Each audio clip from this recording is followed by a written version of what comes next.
Quand ce camion prend la route, s'il fait un léger excès de vitesse, le conducteur n'est pas inquiété. Son patron ne le dénonce pas. J'ai instauré une règle en interne qui est que tant que c'est qu'un point, c'est-à-dire que c'est un petit excès de vitesse, dans ce cas-là, on ne dénonce pas. Un des risques, si jamais on dénonce trop souvent, c'est que nos chauffeurs perdent leur permis et que finalement, ils essayent de camoufler ça, puisqu'ils savent très bien que s'ils n'ont plus de permis, ils n'ont plus d'emploi. Cette règle maison pourrait être remise en cause par le Conseil national de la sécurité routière, qui veut obliger les entreprises à dénoncer systématiquement leurs employés.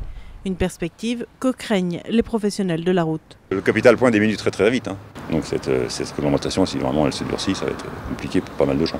En France, 10 à 15% des flashs concernent des véhicules de société. Généralement, les amendes sont payées, mais les points ne sont pas retirés. Selon ce spécialiste, pas besoin d'un nouveau texte pour mettre fin à cette impunité. Il s'agit tout simplement d'appliquer les mesures qui sont aujourd'hui dans le code de la route.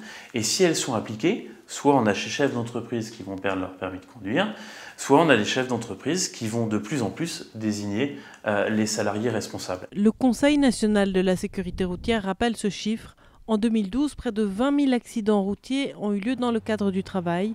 Ils ont tué 115 personnes.